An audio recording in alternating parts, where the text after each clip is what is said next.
Power of X and House of X brought a lot more on the table than just retcons. It also gave us a brief glimpse of superpowered mutants with more than one ability. Now, as X-Men fans, it is our duty to learn everything that we can about this new, interesting breed of mutants. So buckle in as we break down Rasputin, the first of her kind, a chimera. Before we go into our explanation, we have a very small request. If you like our content, please support us by subscribing to our channel. This is a small click for you, but for us, it means a lot. Thank you. Let's begin. Who are chimeras? How were they created? If the term chimera is new to you, don't worry. We've got you covered. It's a fascinating concept that even mythology enthusiasts find intriguing. In the Greek mythos, chimera is a mythical creature that is made out of different parts of different animals. It is a kind of an amalgamation, a hybrid of sorts. Now don't fret, you did not click on a Greek mythology video. This is still an X-Men video. In the X-Men House of X and Power of X saga, the two separate series that were actually one, we learn about a lot of different things, thanks to the power of retcon. While the most diabolical retcon was turning Moira into a mutant stuck in Groundhog Day, the comic book series also expanded the lore of the mutants in Moira's Groundhog Day-esque lives. For those who have missed our video on Moira and her awesome superpower, don't worry, I will give you a short overview. Moira ended up with resurrection abilities, where whenever she dies, she is resurrected back in her mother's womb. Each time, Moira does something different in order to achieve the human-mutant peace that Charles dreamt of. She thought she had the infinite life glitch, but actually, she only has a max of 10 lives, 11 if she makes better choices. Now in her 9th life, things took a turn for the worse. Moira decided to join hands with Apocalypse. She woke him up when she was 18, and by the time she was 42, there was an all-out war between the Man-Machine Alliance and the mutants. By her 45th year, the Man-Machine Alliance rose in power, and the mutant kind was in danger. However, 4 years later, Asia turned out to be the safe haven for mutants, and they increased in numbers. Despite the initial good news, soon after that, the number of mutants decreased and dwindled near the crisis point. Most of the prominent mutant leaders either disappeared or were killed. It was clear that this was an insider job at play. This forced the mutants who survived to constantly relocate to avoid clashing with the Sentinels, but the Sentinels would always find them, and that would lead to a confrontation, which obviously killed off more mutants. Seeing how the mutants were depleting at a massive rate, the surviving mutant leaders decided to give Mr. Sinister the green signal to create a mutant breeding ground on Mars. This was known as the Sinister breeding pits. In these pits, the mutants were genetically engineered to keep the numbers of the mutants up. The breeding pits proved to be a success. The first generation they created had one X gene, and when that was successful, the breeding pits decided to take it to the next level. The second generation of genetically engineered mutants had the X gene from two separate mutants, giving us the first ever chimera. This was a great step for the mutant kind, so why not push it a bit forward, right? The third generation of the mutants was even stronger than the second generation, because this generation had up to 5 X genes added to them. So needless to say, the mutants from this generation were extremely strong. However, this is where the problems arose. In the first 2 generations, the percentage of failures was roughly around 2%, but in this third generation, that shot up to a whopping 9.4%, which was a huge hike when you look at it. However, given that this third generation of mutants with 5X genes was a massive success, everyone assumed this would be the turning point of the war. This pushed them to try for the 4th generation. As Ian Malcolm had said, they did it because they could. But they did not stop and think about whether they should. The results of this 4th generation were terrible. It was a colossal failure, because about 62.3% of the subjects proved to be failures. This generation was made of Omega mutants, and was given a hive mind. This was supposed to be a good thing, but it turns out that the hive mind was actually defective. By the time this generation of mutants was stopped, 40% of the remaining population was already killed by them. This caused the fall of Krakoa, and while the 4th generation mutants did commit suicide eventually, eradicating this threat for good. However, by that time, it was all too late. The breeding pits on Mars failed after this 4th generation, and it was assumed that everything that happened was orchestrated by Mr. Sinister himself, who was playing the long game for his selfish desires, as he had defected from the mutants' cause right before creating the 4th generation. Now, you must be wondering why I am talking about the chimera, right? Well, Rasputin IV happens to be one, so let's get to the meat and potatoes of the video. From Sinister's pawn to Cosmic Renegade, Rasputin IV's origin. In the first issue of Power of X, we get to see the chromosome of Rasputin IV, and she is one of the 3rd generation mutants, the fabled chimera with 5 X genes. She had Kitty Pryde's intangibility, Laura Kinney's healing factor, Colossus's metal skin, force fields like Unus, the untouchable, and Quentin Quire's telekinesis. She was made to be a leader, the captain for a very special case. Like I mentioned before, Mr. Sinister had his own ulterior motives for creating the breeding pits and the chimera. Well, turns out the Quiet Council of Sinisters, a mirror image of the Quiet Council of Krakoa, was a governing body that wanted a mutant-exclusive nation. Now, the Quiet Council of Sinisters had destroyed the interstellar empires of the Galactic Council, but they knew Earth was no longer safe for them. So to find a new world to conquer, Mr. Sinister created Rasputin IV, who would lead and captain an exploration vessel that was specifically designed to discover new places for them. As I have detailed before, it took Sinister 3 tries to create the chimera that he wanted so badly. And finally, when Rasputin IV was created, he was quite happy. He knew she was perfectly molded for all their needs, and she was ready to leave. So,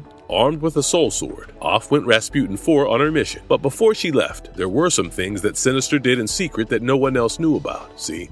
Sinister knew that now that he had created Rasputin, there was no need for him. He made himself obsolete with his own 2 hands. So, right before sending Rasputin out, he pulled her aside and got rid of all the sinister conditioning that he had built in her. He came clean to her about all of his sins. He told her about the original Krakoa, the paradise for mutants, which he had destroyed with the 4th generation. Now obviously, the thought of the original Krakoa was a paradise that every mutant had dreamt of. Even if Rasputin herself never saw it, she knew how important that place was for the mutants. So when he told her that there was a way back to paradise, Rasputin was all in for the mission. He told her that a particular device had been stolen from him. If that device was retrieved, then Sinister would be able to save the universe. His device was none other than the Moira engine. As the name suggests, this machine had something to do with Moira McTaggart. As you all know, Moira had the ability to resurrect and sort of reset time every time she died. So Mr. Sinister cloned her and planned to use her to reset the timeline until it suited all his needs. This machine was stolen from him, so off they went with the ship and crew that was meant for Rasputin's original mission. Even though Mr. Sinister was hopeful that the mission would take them just a few years at max, the reality was far from it. They spent 900 years fluttering about in space, looking for the Moira engine. They obviously outlived their crew, and in the end, it was just Sinister and Rasputin remaining. Eventually, they found a lead, which led them to an Exodus prayer world. Once in this world, Rasputin searched around, and lo and behold, she got her hands on a particular set of coordinates and a message for Sinister from Destiny, that is, Irene Adler, the mutant with precognition. This message was in a phonograph cylinder, so when Mr. Sinister was listening to the directions to the Moira engine left by Destiny, it was unbeknownst to him that Rasputin was eavesdropping. To her shock and horror, she learned that he had lied to her about everything. She learned that the machine Mr. Sinister was after could save the universe, but the villain was going to use it to reset the timeline according to his desires, so that his plans do not get foiled. Rasputin was not happy about this, and she attacked Mr. Sinister in her rage. However, the villain easily bested her and left her out of the ship, in the empty space where she would hopefully die. But let's be real, of course, she did not die. When Rasputin was floating in the void of space, counting the minutes to her death, she was approached by Mother Righteous. Mother Righteous is a clone of Nathan Essex,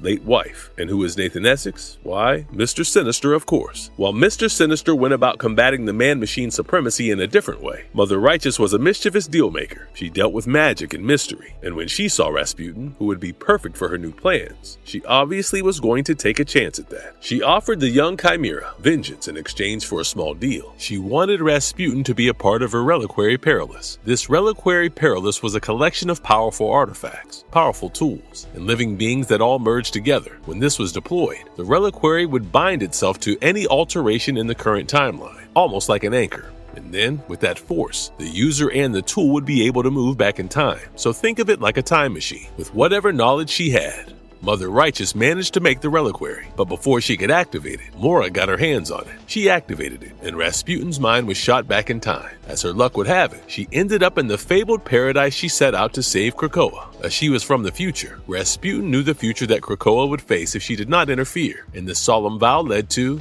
Rasputin IV's fight for a future free of Sinister. Rasputin showed up right in time to prevent Mr. Sinister from escaping this time around. Sinister was then caught and punished for his crimes. He was sent to the Pit of Exile, the Stasis Chamber, where every mutant who was guilty of breaking Krakoan laws was left indefinitely. By putting away Mr. Sinister, Rasputin started being hailed as the hero for saving the galaxy. But she is a humble queen and decides to give the credit to the one who deserves it, Mother Righteous. But now that she is in her paradise, what would Rasputin do? Well, Rasputin decided to become one of the enforcers of the Quiet Council. Now, Mr. Sinister was part of the resurrection group in Krakoa. With him incarcerated, there were a lot of members of the council whose resurrections got compromised. Storm needed help in managing these members, and Rasputin decided to pull through. Slowly but surely, Rasputin became a part of the Krakoan society. She even attended the third Hellfire Gala and met with one of the most popular heroes from her timeline, Miss Marvel. But this bonding time between the girlies was cut short when the Orcus decided to attack the gals. Rasputin fought alongside the Krakoans against the Orcus, but as we know, the Orcus proved to be far stronger. They forced Professor X to use his telepathic hold and force mutants to leave Earth. Professor X's telepathic hold is no joke, but Rasputin was one of the very few mutants who managed to break out of it. This goes to show just how strong her powers are. Once out of that telepathic hold, she ran away to a Hellfire Club hideout with other escapees. She joined the group of surviving mutants in fighting against Orcus. As they were launching an attack to save Cyclops, Rasputin was called by Professor X. The man had a new mission for her. He needed her to stop Enigma, the interstellar intelligence version of Nathan Essex. So Mr. Sinister returns again. Why do all these villains keep returning and not Uncle Ben? Now, to stop Mr. Sinister yet again, Rasputin used the Moira engine and traveled to alternate timelines to kill off the Essex clones and prevent them from becoming the Enigma. She was doing a good job at that until it came to Dr. Stasis, another clone of Nathaniel Essex in the timeline where Orcus had succeeded in destroying the mutant kind for good. She arrived in this timeline rather late, and there was no way to stop the Enigma from being created. Desperate and backed into a corner, Professor X was forced to move on to his plan B with a heavy heart. What was his plan B, you ask? Yeah, Professor X wanted to kill Moira McTaggart in her 10th life before her powers activated. Is anyone reminded of Dumbledore? No? Just me? Okay. At first, Rasputin thought that the plan was to talk to Moira and change your ways of life, but when she saw that her teammate Cypher was none other than Mr. Sinister himself, she realized that there would have to be some killing involved here. So Rasputin chased down Xavier and made him understand that killing Moira would not guarantee that the Enigma would never be created. Instead, they should go for a better plan, and her words managed to get through to Xavier. So, as a part of the new plan, Rasputin killed Sinister, saving the galaxy for good.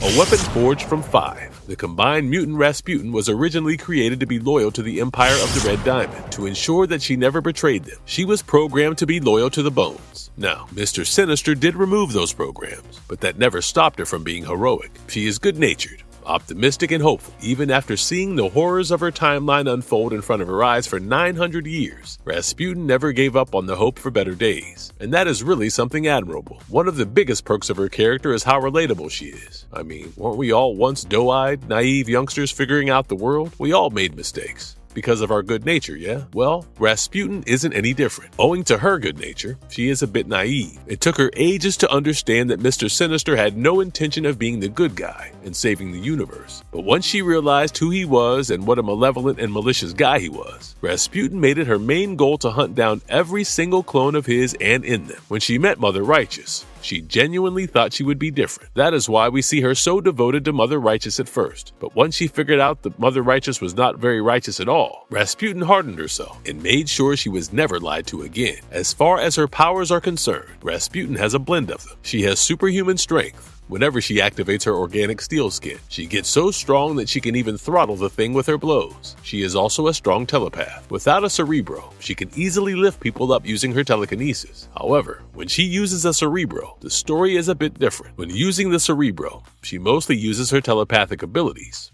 and her commands are strong enough to compel a room full of people to fall asleep with just one word. Whenever she is in a tough situation, Rasputin can access the intangibility that she got from Kitty's gene, which allows her to walk through force fields with ease. This also makes her one tough bug to catch. Let's not forget her own handy-dandy force fields and her amazing healing factor. With all 5 factors, Rasputin is truly a gift that just keeps on giving.